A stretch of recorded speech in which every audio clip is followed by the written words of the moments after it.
નમસ્કાર. બહુ જ સારું લાગ્યું. એટલું સારું લાગ્યું છે ને કે શબ્દો ગુમ થઈ ગયા.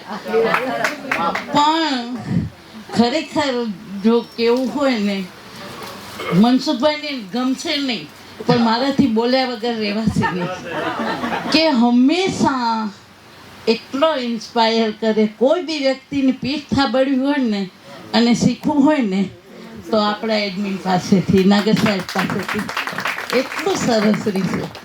અને વિક્રમભાઈ એમના ખભે ખભો મિલાવીને જે રીતે એમનો ભાર ઓછો કરે છે ને, એ આજે બધાનું કામ નથી. હો, મને ભાર લાગતો જ નથી વિક્રમભાઈ એટલે. એમને તમને લાગે કે ન લાગે પણ તમારો ઘણો બોજો ઓછો કરે છે. કોઈ ભાર લાગતો જ નથી વિક્રમભાઈ છે એટલે. એમ કહો છો, બરાબર. ના, મને એમ થયું કે વિક્રમભાઈનું શરીર જોઈને તમને.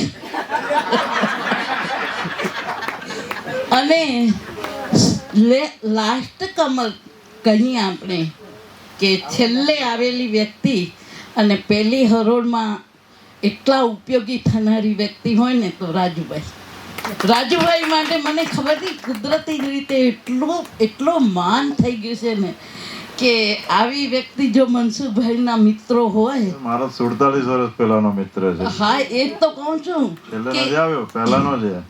એ કેટલા નસીબવાળા તમે. અને તમે આવી દોસ્તી નથી. તમે નથી અમારા. અમે તો સૌથી પહેલા. બસ, જો તમે અમને તમારા માનો ને તો અમે શિખર ઉપર ચડી જઈએ. અમે તો માનો જ છો, એમાં સવાલ નથી. ઓકે, મને જીરવી એના માટે આભાર.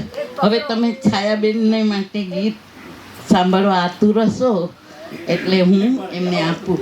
અને જયાબેન, તમને તો ખૂબ ખૂબ કોંગ્રેચ્યુલેશન છે બધી વાતના. મને ચાંદ સાહેબ જોવો 15 તારીખે ગીત ગાવાનું.